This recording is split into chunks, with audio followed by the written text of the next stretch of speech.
we've got a great lineup here. Some people match MUSC, great program, and some people match other programs. I'm just going to introduce myself and then ask each of the panelists also to introduce themselves. Say your name, where you matched for radiology and intern year, how many applications you sent out, whether you couples matched, and whether or not you did an away rotation, any other special thing like that. I'll start us off. I'm Bernie. I matched to UNC in Chapel Hill for radiology and Spartanburg for my TY. I sent out 38 applications for DR and 21 applications for intern year, and did not couples match or do an away rotation. Hey everyone, I'm Jordan. I matched to MUSC for both radiology and the internal medicine year. I sent out 55 primary applications and 19 intern years. And I did not do an away rotation. I did not couples match. I didn't do anything very special for that. Hey y'all, I'm Sean. I'm pretty much a carbon copy of Jordan. So I matched at MUSC for radiology and then MUSC internal medicine for my intern year. I think I sent out 40 radiology applications, and then it was either 19 or 20 intern year. And I didn't do any away rotations, and I did not couples match.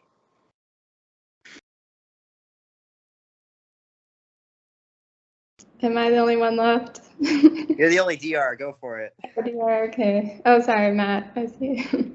I'm Rachel. Yeah, I match at LSU Shreveport in Louisiana.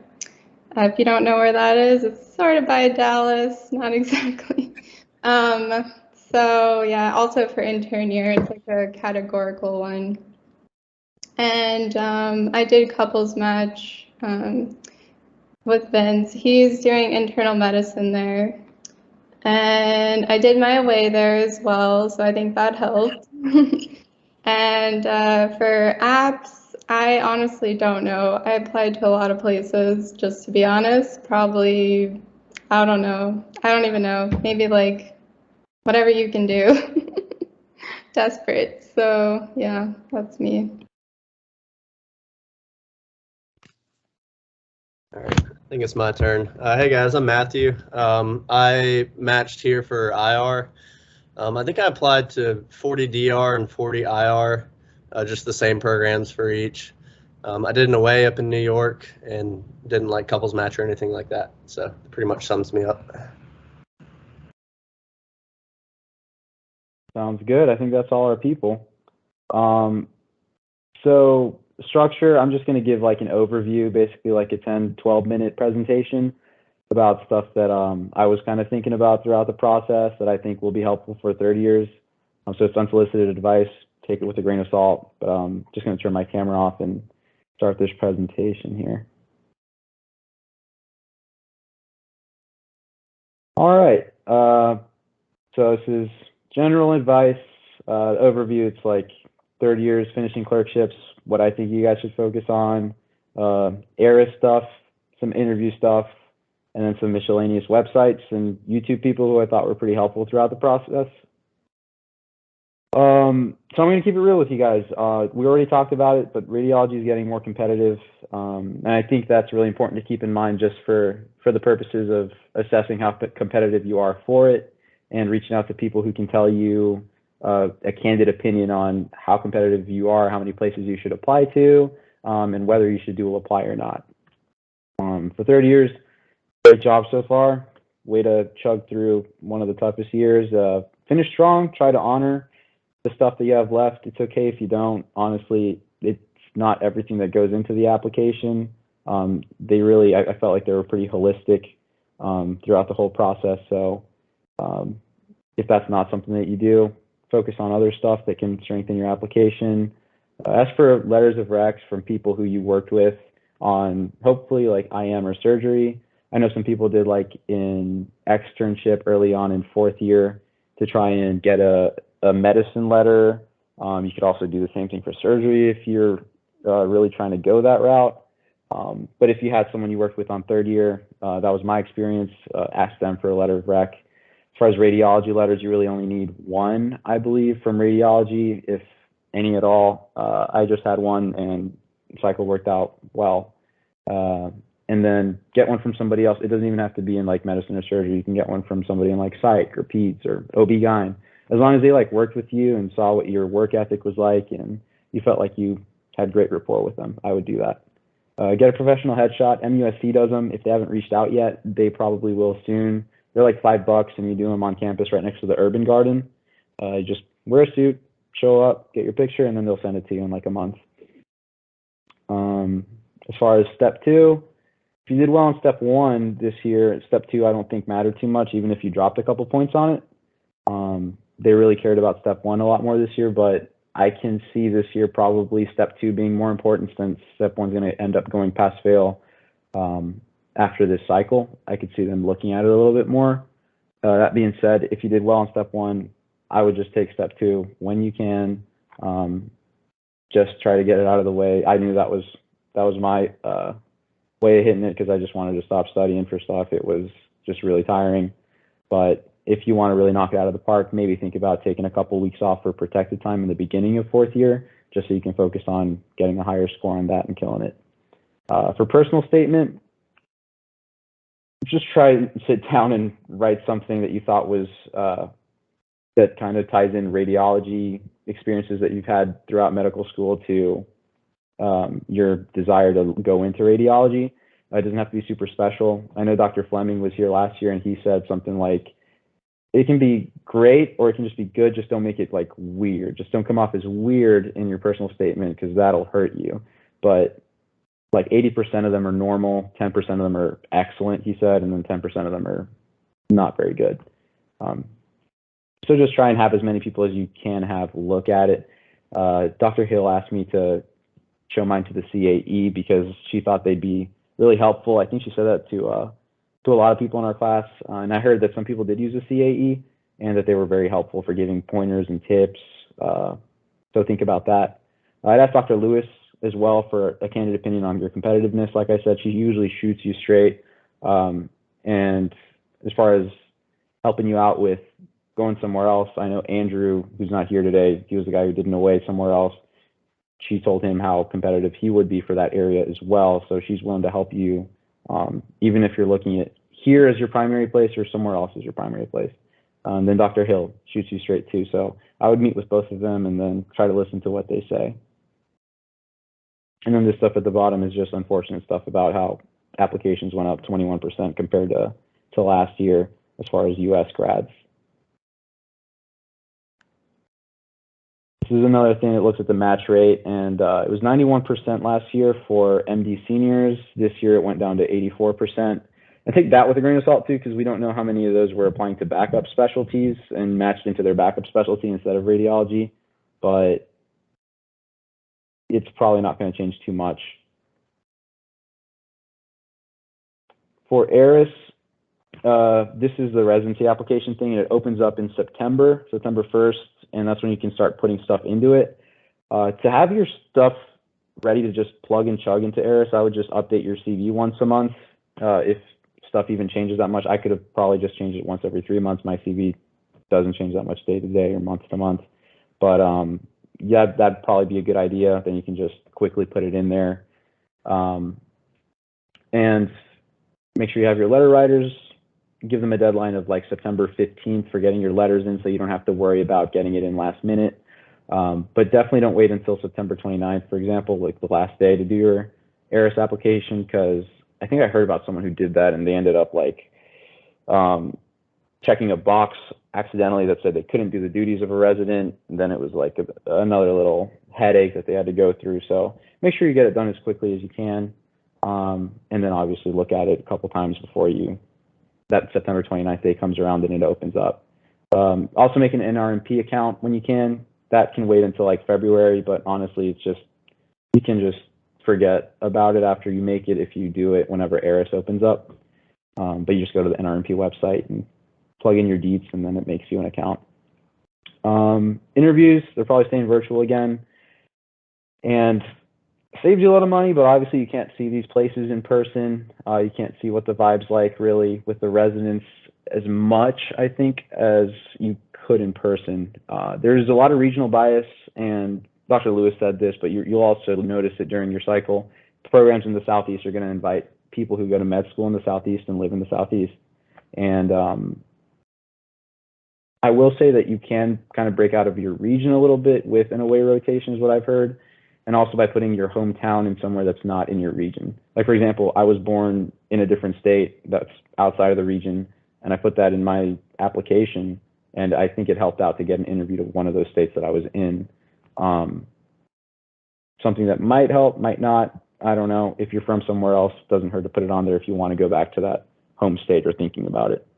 Apply broadly, like we were saying, like Rachel was saying, apply to as many places as you can, really. I'd say for the average applicant, I'd look at like 60 to 80 applications. But again, talk with Dr. Hill or Dr. Lewis to get a more straight shot opinion from someone who's high up in the radiology world. NRMP results come out in July for all those stats about the actual match percentage people, so keep an eye out for that. Texas Star is this thing that was pretty helpful in making my rank list. It was helpful to look at programs like stats for applicants who'd applied there and gotten interviews and matched there, so I could make my rank list, make sure I wasn't doing too many reaches or looking at places that were more comfortable for me to think, am I getting an interview to. Residency Explorer is another one that's kind of helpful for that. It also gives you more details on programs and where you spend your time rotating in, other benefits and stuff that I really didn't look at too much, but I basically just use it to cross-reference with Texas Star for my competitiveness. And then virtual open houses and meet and greets, they come up for random programs on random days, so make sure you don't have to, but you can make a Twitter or an Instagram just so you can keep track of those things and put them into your calendar if they're programs that you'd like to learn more about. There was speculation as to whether programs were keeping attendance at these things and using them to give applicants interviews or not give them interviews, which is kind of dumb, but something to keep an eye out for too. So if there's a place you really want to go to, make sure you go to their open house and meet and greet. This is a virtual interview setup. Just put it in there to kind of get you ready for it. We got some lights. Ring light is a must. Put it in front of you and behind the camera. They say, like, don't make it look up your nose. So it's a good thing to have it like good to have it at like eye level or a little bit above eye level. Juice if you want it. Any kind of hydration. Get a paper and pen for notes if you want to write stuff down as you're going through your interview day. Have a comfy chair. But it's pretty nice to have the same setup every time, not have to leave home. Here's the outfit. You're just going to wear a blazer up top with a tie probably, and then just wear something comfy down low so you don't have to worry about it. I did hear that some places for like surgery residencies, I think, made people stand up. So if maybe you're interviewing for like a prelim surgery thing, maybe make sure you wear pants that day. But honestly, if they make you stand up, that's pretty bad, and I probably wouldn't even think too much about the program at the end of the day if they did that. So dress comfortably, waist down, I'd say. For radiology, it's definitely fine. As far as interview tips, smile. Don't smile too much. Just be natural about it. Deep breaths and be confident in what you're saying. Make sure that you're speaking eloquently and, just enunciating stuff. Come off as professional as you can. Hobbies are huge. They were a big talking point in my interviews, and as far as the RIG panel last year, they also said it was a big talking point, so it's probably going to be a big talking point again for you guys this year. But they mostly touch on that. If there's a lot of research or some research on your application, I did get probably like 25% of my interviews I was asked about research. So just make sure you know your application inside and out, whatever you put into the ARIS whenever you make it. This is really huge, the answer guide for common interview questions. There's like, I don't even know, like 50 or 60 questions maybe on the answer guide, and you can just Google this, answer guide for radiology. And if you go through them, you can kind of make your own answers to them. You don't have to write them down, but if you want to just read them and go on a walk and just think about what you'd answer for them, just so you're not thinking about it at the last second when they ask you the question, it'd be pretty helpful. I would definitely make sure you look at that for common interview questions. the radiology program here does mock interviews for people who are going into or applying radiology. So you're going to have that coming up probably around, I think it was August. And they're just going to have 2 interviewers talk to you for like 15 minutes, ask you some common questions, tell you what they thought, and then tell you some stuff you can improve on. And I thought it was pretty helpful just for making me look at this answer guide thing for the common interview questions. So think about that. As far as 4th year scheduling, we'll have panelists talk about that and what their preferences were. But I really just got ICU out of the way as early as I could. And then I did my radiology externship, basically just sitting there and watching and talking with the residents for a month. I got a letter out of being with Dr. Fleming for a couple days. So you don't even have to be with someone for that long for a radiology letter. You are just sitting there basically and asking them questions every once in a while. But yeah, if you have an advisor, you could also reach out to them for a letter instead of doing that. But I chose to do for 4th year scheduling in October and early November when I started getting my interviews. I had emergency medicine. And then towards the end of November and early December, I had research time where I was basically not doing anything, so I could just focus on interviews. But emergency medicine was a flexible rotation to have, so make sure you put a flexible rotation there, if any at all, if you want to have time to do your interviews during that time. And then in January, I had like a pathology rotation, which was also very laid back and really flexible.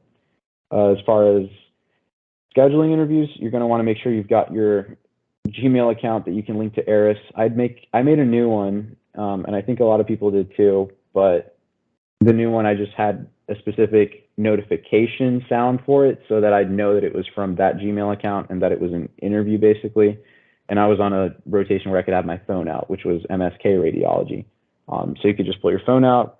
I just scheduled them all on my phone because it was just quicker, because some of these programs send out more invitations than they have interview spots, which is also kind of dumb and messed up, but keep that in mind for scheduling your interviews. Schedule them as quick as you can. And I just had like a notes page where I just put down my days of my interviews and whether they were in the morning or in the afternoon. Some people like to, I think, double stack them and do an AM interview time slot with one program and then a PM interview time slot with another program. And you can do that. I didn't do it. It sounds like it'd be tiring, but you can theoretically do that if you've got a lot of interviews to make. As far as letters of interest, those are these things that you're going to think about doing if you want to get an interview someplace that you haven't gotten an interview yet. You just send them out basically details about why you want an interview there, if it's like a geographic or a research connection, or if you really want to go to the institution for some reason.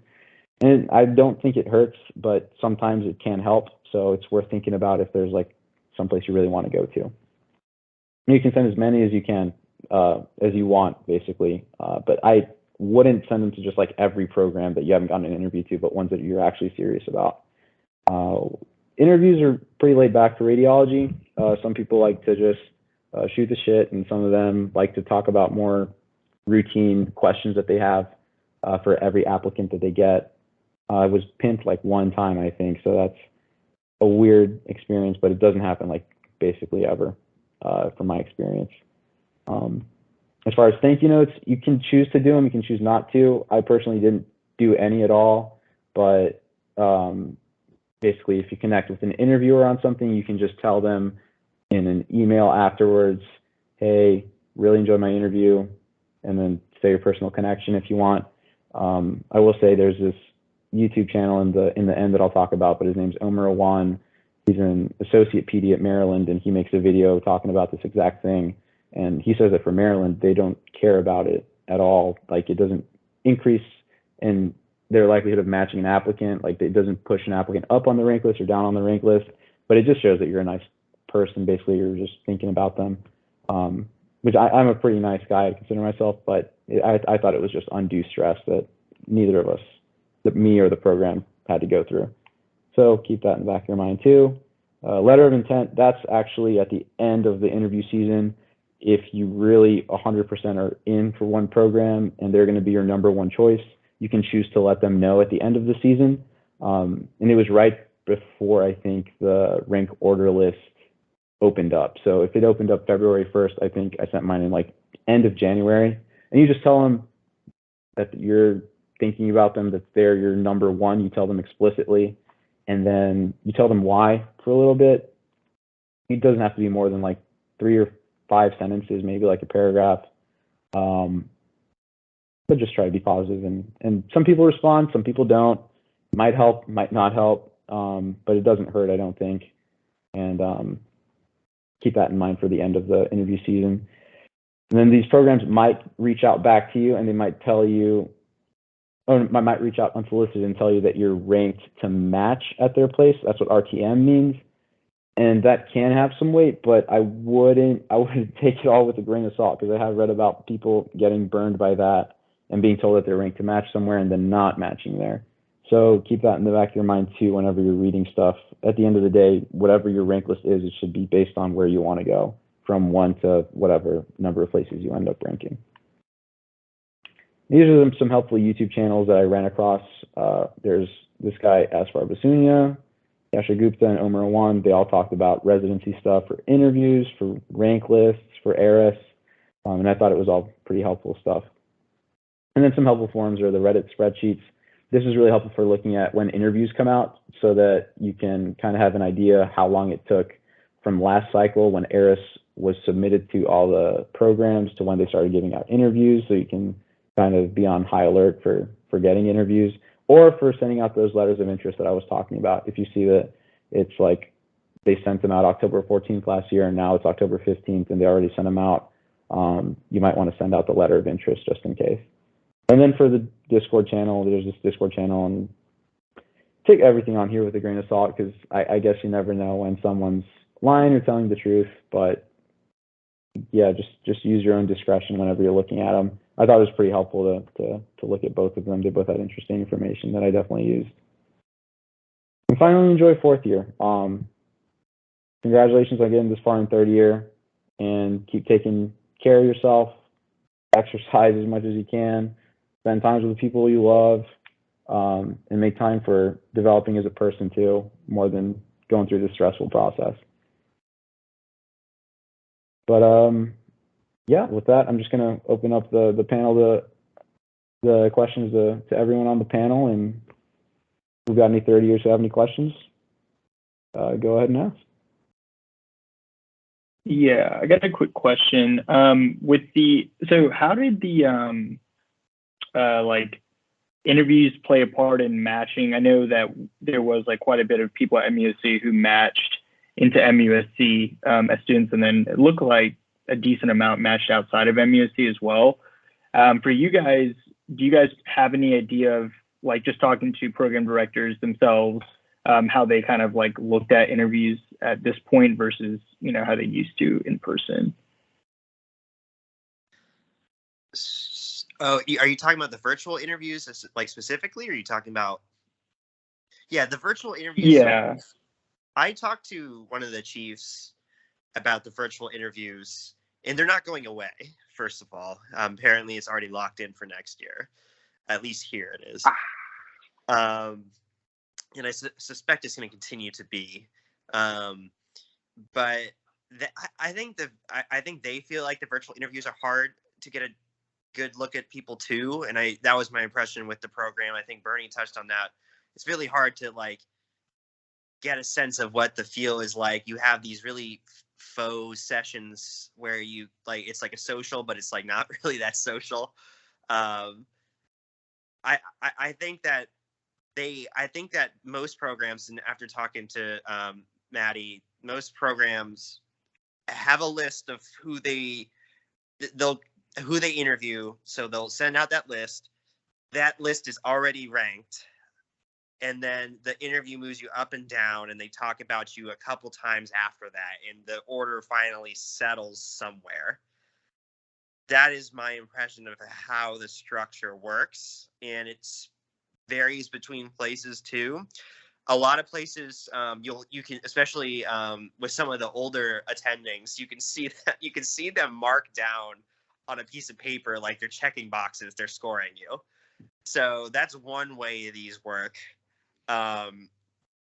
So it really varies, but I think the virtual ones, you're coming in there pre-ranked a little bit, and it may not be as movable as it was in the past, was my impression after talking to Maddie. Yeah, and touching on that a little bit, I actually had one program that they were like very open about it, and they were like talking while they had all the applicants like before interviews, saying like, okay, after you finish the interview, open up your checklist and like mark these boxes before you like start the interview with the next applicant. So it was very like filling out a form, point scoring wise, which is kind of a little bit of like a turn off for that program. But it was kind of strange. But other programs were a lot more like, okay, we're just really trying to get a feel, see if you kind of vibe with us, if you kind of have the kind of have what we're looking for in our residents. So it just varies so much.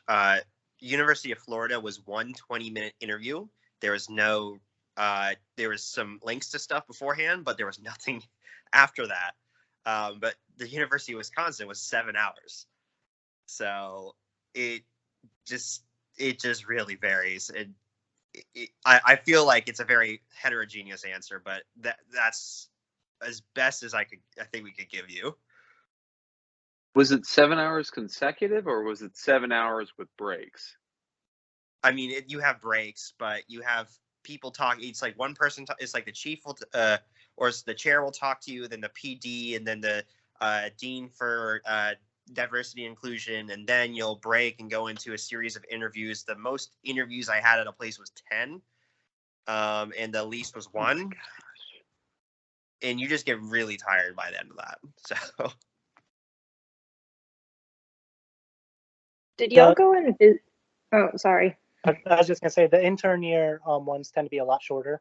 They're generally like maybe 2 to 3.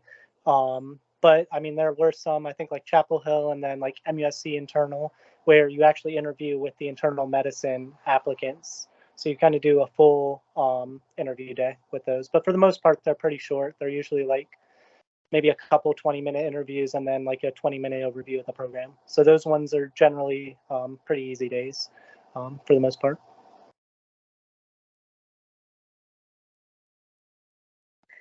Did y'all go and visit any places in person afterwards?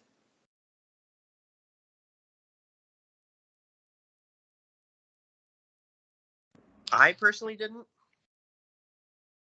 I mean, I did my away where I matched. My family's there though, so it was easy to have a place to go. A lot of places weren't letting you go to these second looks. Now, that was more of a function of COVID. But say next year, say in January, COVID's not bad, hopefully gone, and, they're just doing virtual for the sake of virtual, they might. But I didn't think it was valuable because I didn't think it would change my opinion. I just based my opinion on programs off of what they offered to me and how it fit with what I wanted to do, and which didn't change by what their reading rooms looked like. You know what I'm saying? There were some. So that kind of. Sorry, Sorry, go ahead. I was just gonna throw out that some programs had like second looks. I don't know if you heard of that. I didn't go to any because it didn't work with my schedule or anything. And it said like in the fine print, like this won't affect how you're ranked. So. Yeah, like Jordan was saying, it was almost the thing that they were trying to do, and then COVID stopped it. So I feel like I've got a strong feeling they're going to try to do it pretty hardcore this next cycle. So go to them if you want to.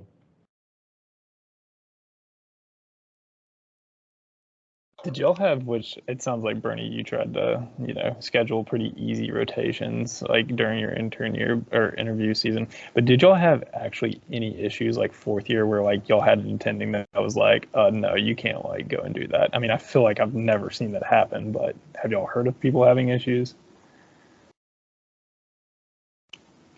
Don't heard. go ahead. I was just going to say, don't schedule anything with like Marianne during interview season, because she will say like you cannot do interviews on this rotation. You have like 2 excused absences, especially if it's not an elective. It's like one of your AMEs or your ICU. ICU is actually not bad because you can kind of work with that schedule. But yeah, I would just try to avoid any of kind of those rotations during interview season. Try and knock those ones out early. And then the one thing I did that was at least super helpful for me for interviews is like I knew I had a month off. And to make sure I had enough room for all my radiology interviews, I only scheduled radiology during that month. And then I planned a light rotation in January. And then that's when I scheduled all my intern year ones. And so I knocked out all my radiology ones. I signed on a flow with like all the radiology kind of interview questions. And then on the lighter rotation where I knew I'd only have to step away for an hour or two for these intern rotations, it really wasn't bad. And most of the time they were just like, oh, you have an interview today, just go home. So most rotations, they're very chill about it. And same thing with like when you get an interview invitation, as just let your attending know, let your like upper level resident know. And if you get that email, just even if you're on rounds presenting, it'll be perfectly fine if you just like say, oh, sorry, can I just step away to accept this interview, especially if it's like a big program. A lot of times you may have like before all the spots are filled up. So they're very understanding about it. So I was on a rotation with that Marianne directed in January. So was Rachel. We got around it by not telling her. You said that's basically kind of the rule. Is just like talk to the attendings and team. Don't talk to the actual coordinators. Don't even talk to the attendings. In fourth year, just talk to the resident, the senior resident. Okay. Like is this Marianne Snell, the internal medicine person? Yes. Yeah. Have you not had her yet? No, I was just like I see Snell. I always forget her first name. Yeah, no, she's the internal medicine coordinator, and so I remember for the advanced medical elective, I got an email that said you are strongly discouraged from going on any residency interviews during this rotation, and I was like, no. Which advanced medical electives does she do? All of them, I think. Most of them. Crap. Yeah, all the advanced medicals are like under the internal medicine umbrella. Yeah, pretty much. All right, I definitely scheduled that in January. It worked out. I mean, it worked out. The residents know. So like, it's not even like the attendings. Especially the advanced medical electives are all consult services, so they're usually really chill. I mean, just don't do an advanced medical general medicine elective. That doesn't. That's what you can do. Don't do that. But we got away with it, and it didn't matter. Although if we had told her, it would have mattered. So take that as you will. Yeah, I'll agree with that. It also extends to, unfortunately, the pathology elective that I was on in January. I went through the coordinator, same mistake, and she was trying to make me come in on like a Saturday or a Sunday to make up the days that I missed, because it would have been important for my future career, she said in the email. But I would go through the attendings. When I met with the actual clerkship director, he was like, I don't know why this is a problem. He was like, you obviously have to go on these residency interviews, and you don't have to make this time up. So you can always just go through the actual people who do it and actually see you face to face rather than the coordinator. Would you also just say, like, wording wise, do you not even give them the option? Do you just say, like, I have an interview tomorrow, I'll be off? 100%. It's not even a can I do this. It's like, hey, I won't be here. Okay.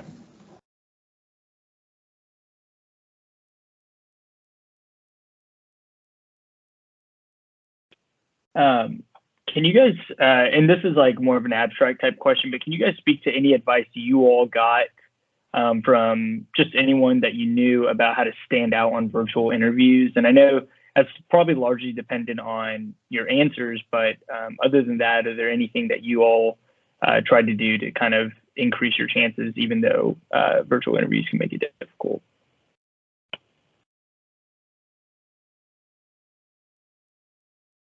That's a really tough question because I think everyone's experience was it was so hard to stand out. I mean, I think the best way and what I told myself was I'm just going to be myself.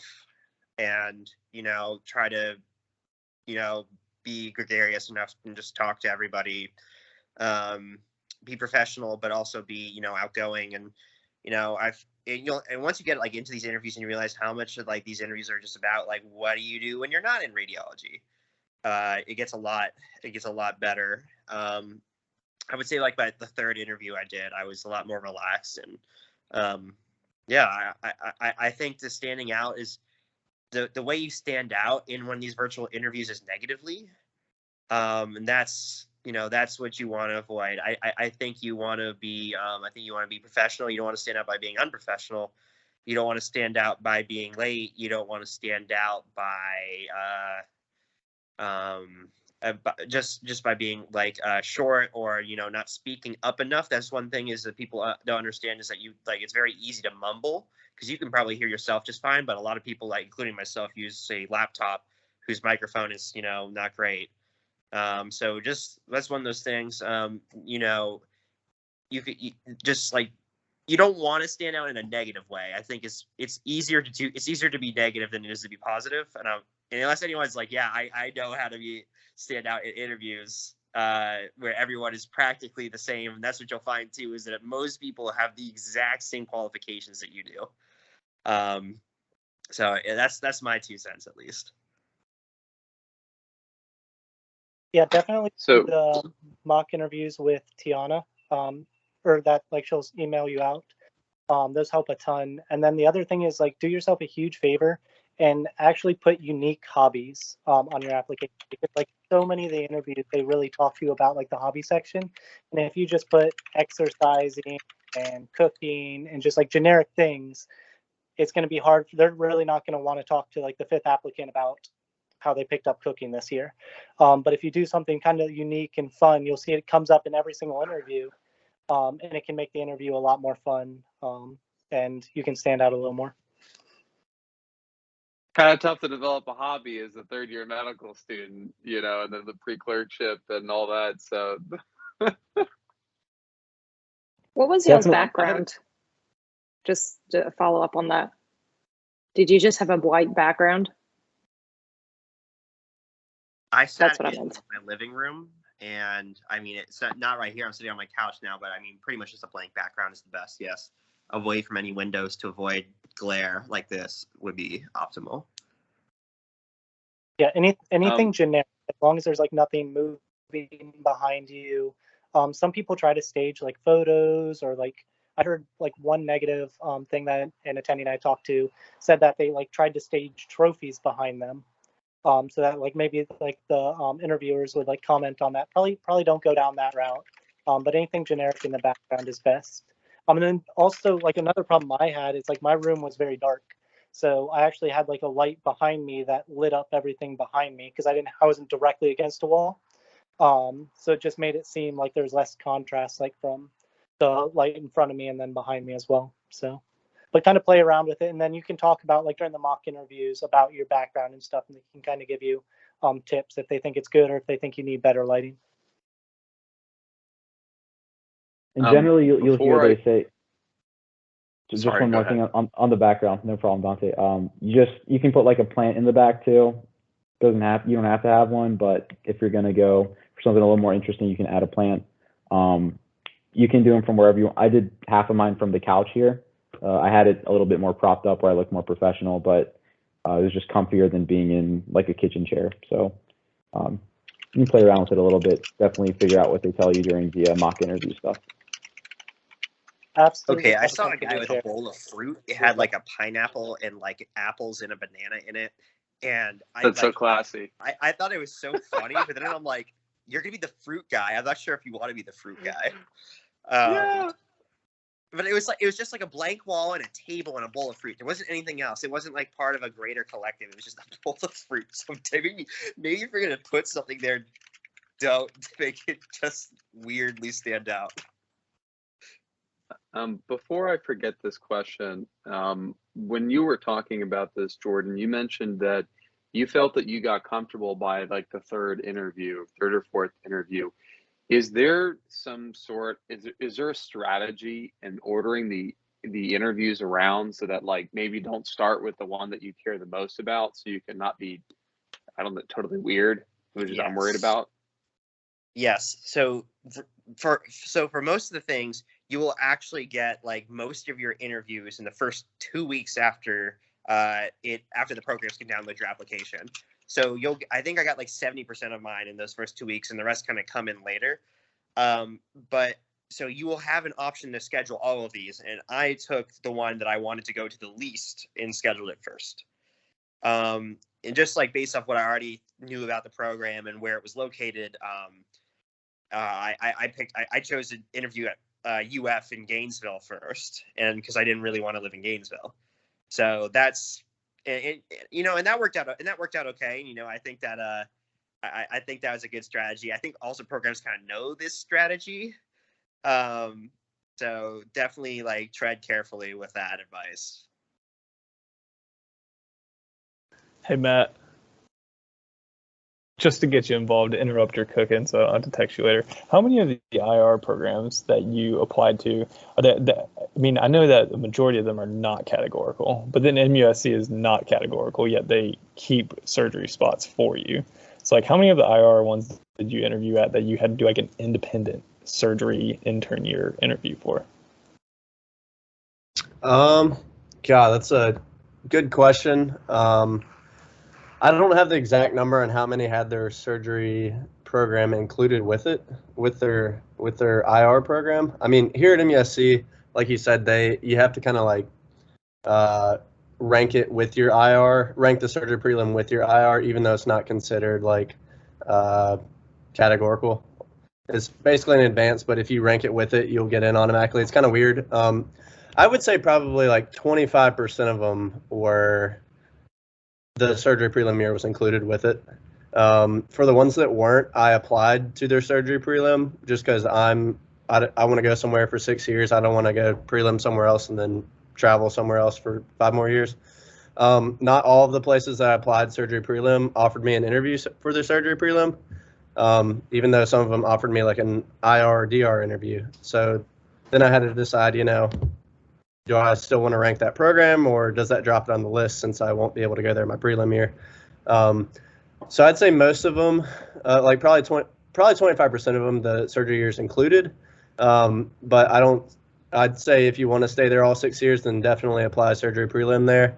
And sometimes you can tell them during your IR interview, you can say like, hey, I want to go here all 6 years. And they'll be like, okay, well, I'll talk to like the surgery program director, and they can kind of reach out to you from there. If they know you're interested in staying there for surgery, I mean, you're basically just labor for them. So if they're like, hey, if you want to do a surgery prelim year, have at it.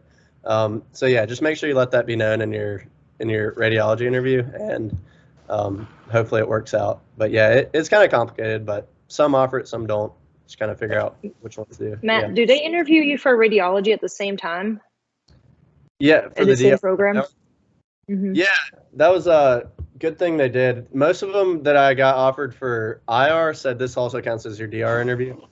I think there was like 1 or 2 that I only got DR and not the IR.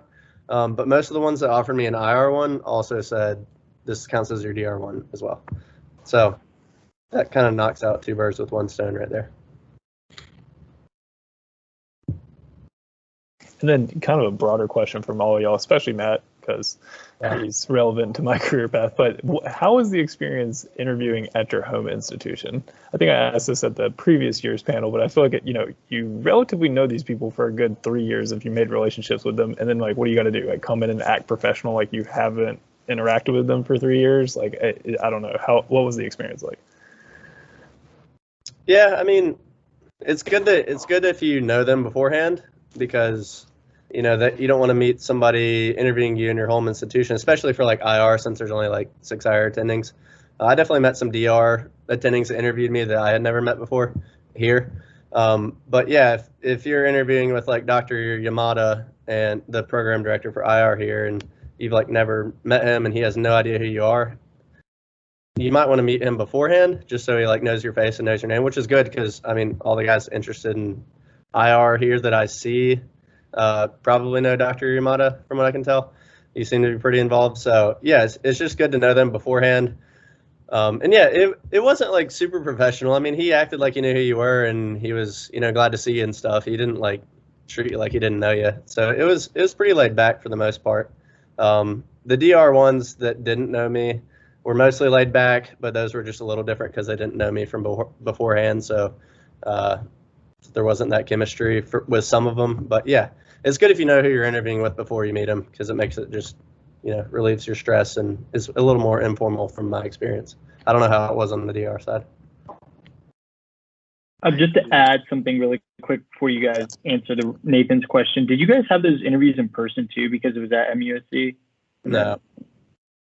No, they were all virtual this year. I think that was an ACA GME rule or something. I'm not quite sure what the governing body is, but everybody was virtual. I heard of one program that did in person, and they were new. It was weird, but I didn't get invited there. I just heard about that. For the DR side, I mean, it was very similar. You definitely want, and I think this goes for people who are applying IR too. You want Dr. Lewis to know who you are as well. Because you're going to be DR for like the first couple years of your residency before you even really step into the IR shoes. So it's very much still a combined program. Maybe in the future, it'll be different, but right now it's still much combined. My experience was, they were like, oh, if it was someone that I knew well, I had talked, we just talked about whatever. Or, if it was someone that I had seen once or twice, like, I've seen you around, I think. But it was usually just like talk about, like, what are your goals? What is your motivation to stay here? That was a point of talking. That's also, you'll get that everywhere though. Everyone will ask you, like, why Iowa? So that's something to think about as well. But it was very casual and laid back, and because they do have more information on you. The residents, know you. Or at least, they should. At least some people, right? I don't think you want to be a stranger. Is kind of the takeaway. Yeah, and I'll second what you said. That's pretty much coming straight from Dr. Yamada when I talked to him. He was my advisor for IR, and he was like, you need to at least go meet Dr. Lewis.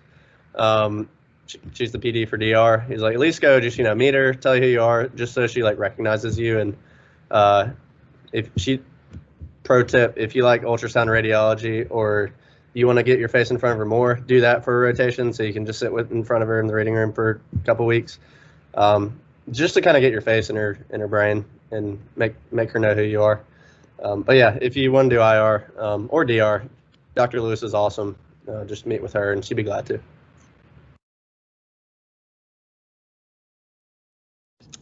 I had a quick question to add, just especially for interviews at institutions other than MUSC. Did the programs there like set up anything to like meet the residents? I'm assuming all virtual, but like what was that like, and like was it awkward? Like, like what kind of did they set up to help you get to know everyone? So this is my personal opinion, but a lot of those were pretty sterile. Honestly, they're very, and that's one of the things that people kept lamenting about, is that we can't meet you the same way we used to. They used to take you out to dinner, and in some places, apparently MUSC is pretty well known for letting the drinks flow. So like a lot of places, it's very sterile. Like sometimes they'd be like, oh, everyone get a drink or whatever. But yeah, you would usually on a separate date, usually before the interview, you would meet and you would have time with residents. Sometimes they would build it into the interview day.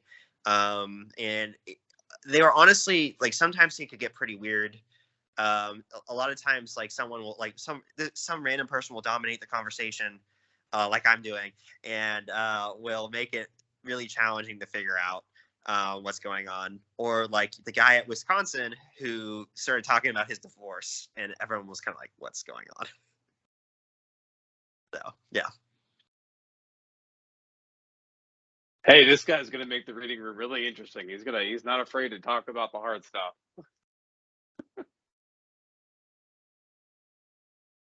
Question to you, Bernie, specifically, because I know Rachel said she at least did in a way to where she matched outside of MUSC, but it seems like you're the only person who's matched outside of MUSC that didn't do in a way there. Like, how did you, like, were you in contact with the residents before? Did you know about UNC before? Like, how did you kind of build rapport with them? Yeah, who else did? I think Kyle Pazzo, he went to Wake Forest too, and then Sloan Myler he's going to VCU. I don't know if Sloan did in a way, but I know Kyle didn't. But as far as making any rapport with them, I really didn't. I just met with them on the interview day, and I thought I really liked them. So I sent them the letter of intent thing that I was talking about earlier at the end of January, just to let them know that's my number one for them. And I got a really generic response from the PD. He was like, "You'd fit in great here." And then it was like, Cody, just his first name. I was like, okay.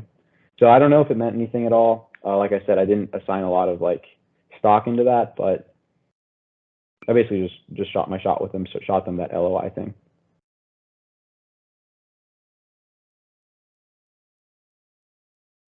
It's expected that people will leave their institution. You know, there's 5 of us staying at MUSC, but more than 5 of us are leaving, right? So it's expected. I don't think, it should be like, if there's one specific institution that you really want to network hard with, and you're like, I got to be a Harvard man, maybe try to go to do a rotation there. But like most of the places, once they interview you, you're an acceptable candidate. So I don't think it really takes special consideration unless you absolutely know where you want to go.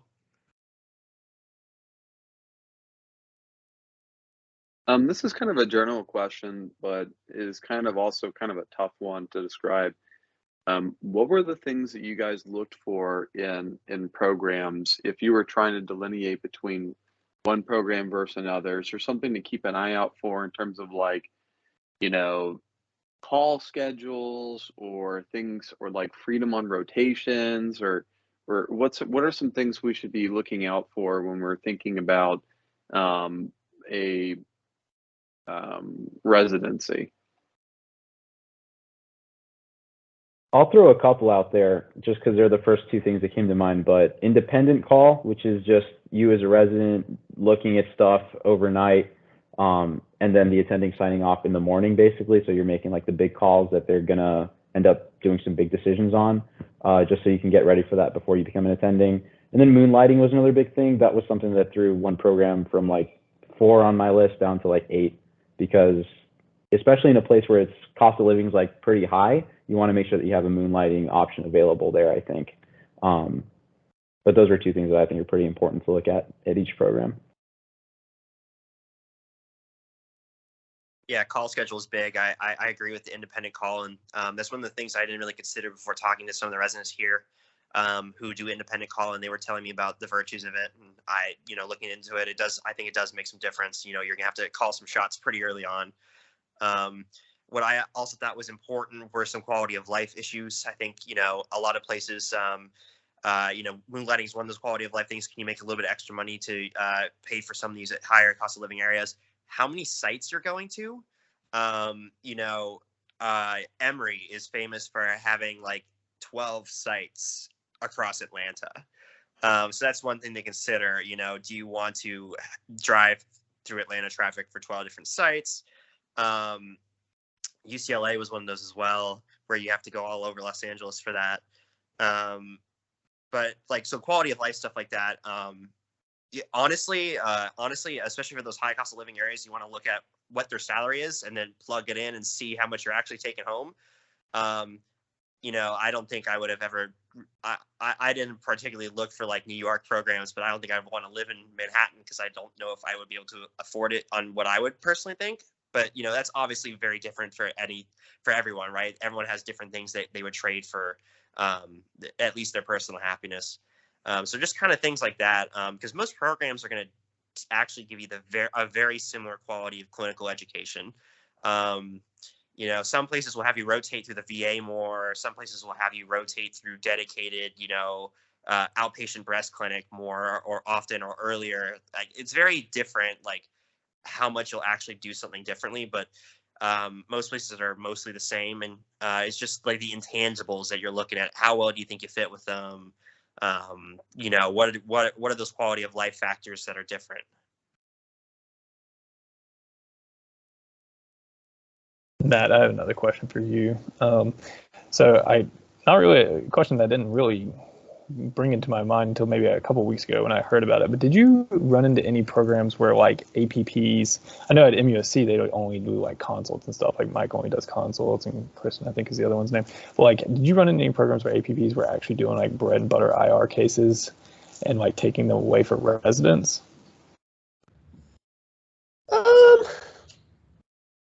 I mean, not really. It's usually mostly the resident.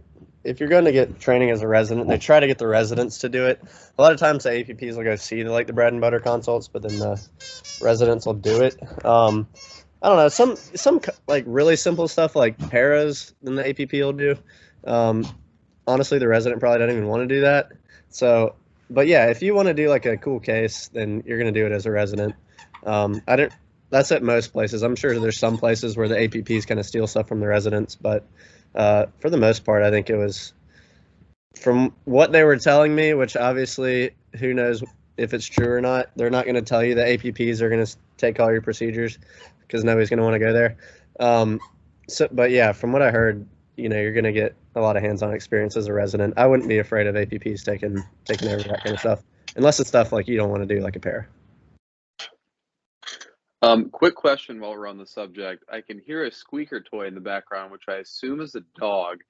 And that leads to a question I have about, do you have any recommendations for pet management during interviews in terms of, if I'm going to do it at home, I don't want to have, like obviously these guys tend to end up in things all the time, which some people will view as cute, but some view as unprofessional. So if you have any recommendations there,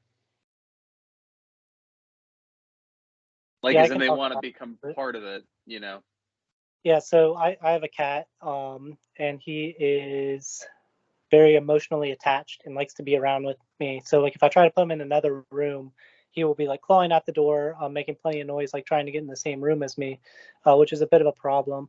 But he just chilled in the background. I kind of made sure my camera wouldn't really show anywhere that he could like sit or lay. There are a couple of times he would like try to get on like my desk and get in the way. I just kind of tried and push him away. There's one time he like ended up like jumping on the chair behind me, and like me and the interviewer, we just kind of laughed about it. It wasn't really a big deal. Most of these like interviews are pretty low pressure, so they don't really care if something like that happens, as long as it's not like completely distracting you from the interview or kind of taking away from it. But for the most part, I just tried to like angle my camera where they wouldn't come into play. Especially with cats, they're generally pretty quiet, so not too much of an issue with that. I don't know about dogs as much though.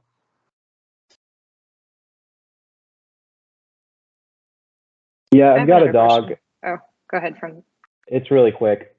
He's a pretty quiet dude. He hopped up on my couch one time, and the interviewer really liked it.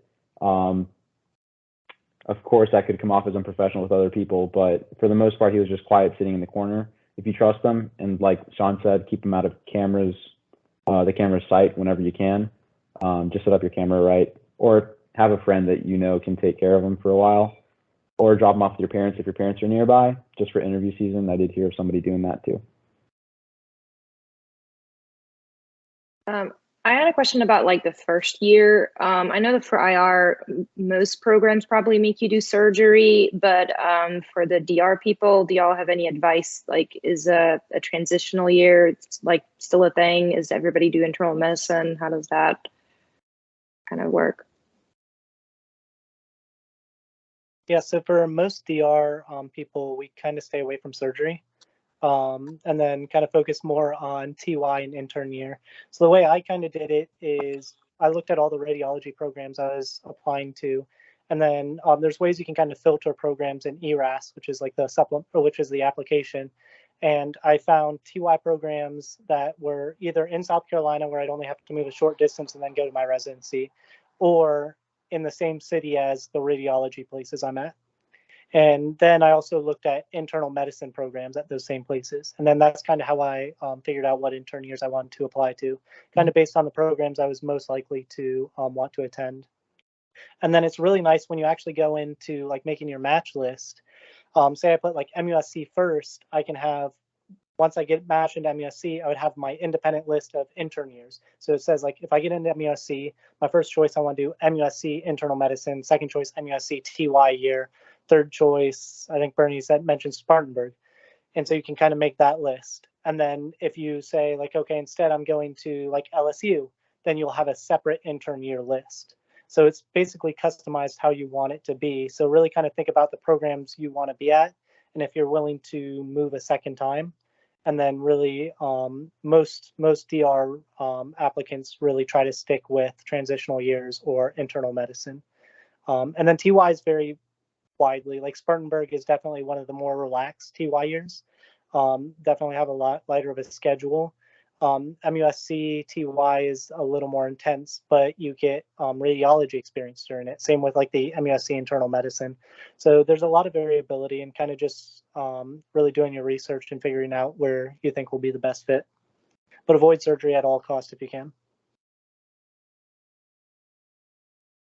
Yeah, the radiology thing is very huge. So there's an ACGME rule that you can't do a radiology rotation in your intern year unless the place also has a radiology residency.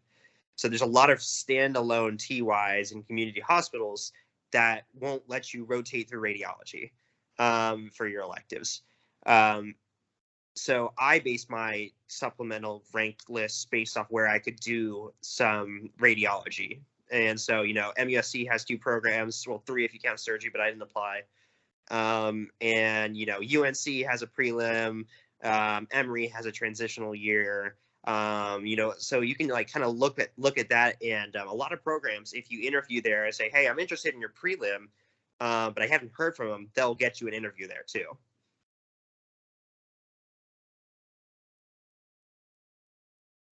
So is there like a difference between the transitional and like an internal medicine one?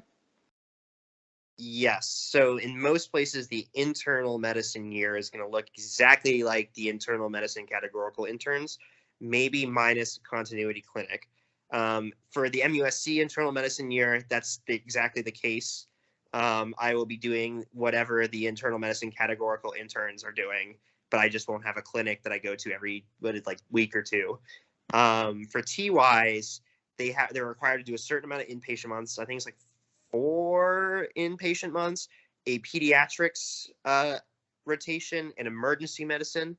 And then a lot of them will do like a month of ICU, some won't. But it really varies in the transitional years. So it's a more collective group of rotations that you get to do.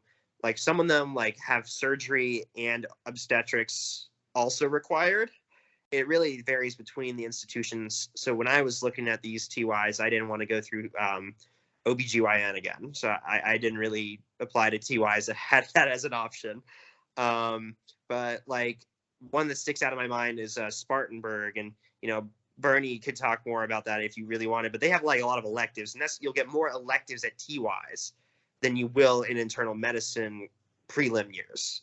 And you'll also generally have less hours in your TY than you will in medicine prelim. Yeah, I'll echo what Jordan says, and also the general thinking is that transitional years are more chill or cush compared to some internal medicine prelims that you're going to see. But the truth is that some of the transitional years are actually just called transitional years, when in reality they're just trying to work people to the bone, and they're just not telling you. So it's really important to just keep an eye out for that whenever you interview with them. Read online, whatever you can find online helps too, I think, to kind of gauge whether or not it's one of those chiller programs or one of those where they're just trying to call it a transitional year just to get you to apply there. But listen to the residents. If the residents give you their number or like an email, reach out to them, ask them what it's actually like when you're not talking to them in like the meet and greet setting. But yeah, keep an eye out for that. And yeah, read online as much as you can, I think, about these programs, but take it with a grain of salt.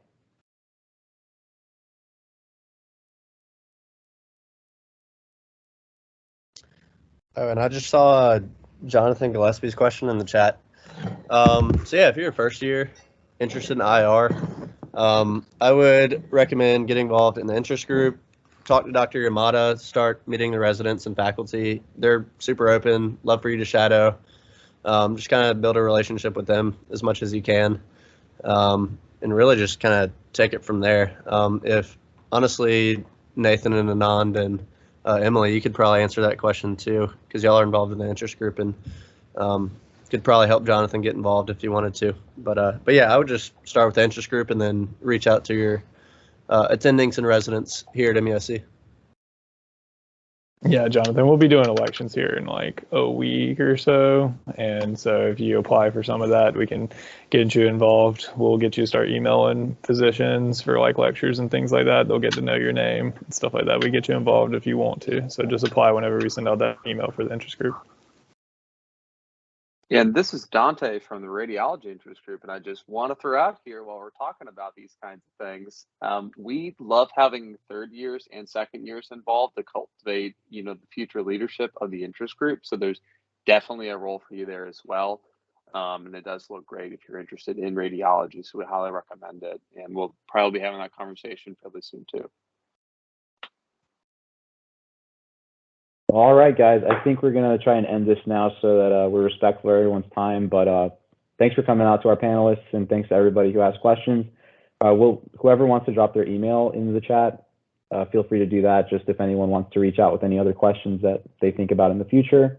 I'll type mine in, but feel free to reach out. And good luck with everything, and enjoy your time. Keep chugging. Thanks, y'all. Yeah, thanks for your time, guys. We really appreciate it. And thanks to everyone who came. We really appreciate it too.